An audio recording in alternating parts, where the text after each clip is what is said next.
ఏం చెప్తుంది?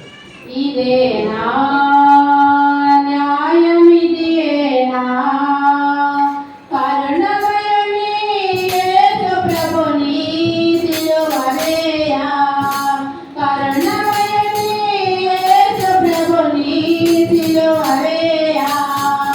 ఇదేనా న్యాయం, ఇదేనా. దేవజనులు ఇలాగూ నేను చెప్తూ ఆయనతో ఆయన గురించి నేను ఇలా ప్రకటిస్తున్నాను. ఎందుకు కాలం ఇలాగూ గడిచిపోతుంది, ఇలాగూ మరి దేవుని ఎదుట కాలం గడుపుకుంటూ పోతున్నారు.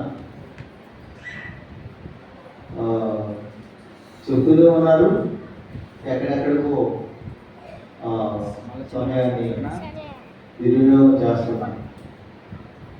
దేవజనులు చెప్తూనే ఉండి మరి మాటలు వాళ్ళు అహర్నిశాలు ఈ మాటలు మనకు బోధిస్తున్నారు.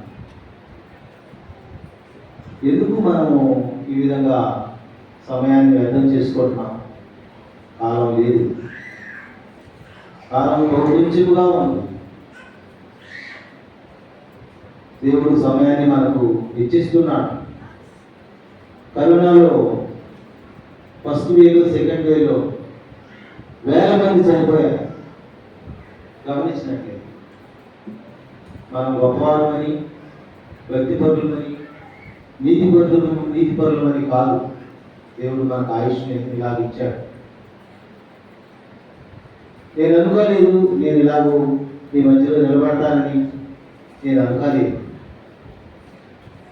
దేవుడు తన మహాకృప చేత నన్ను దేవుని ఎదుట తన సన్నిధిలో దేవుడు నిలబెట్టాడు. వినండి, అర్థం చేసుకోండి.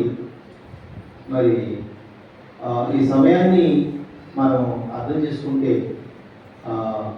కొద్ది కాలము కొద్దిగా ఉంది అని బైబిల్ చెప్తుంది.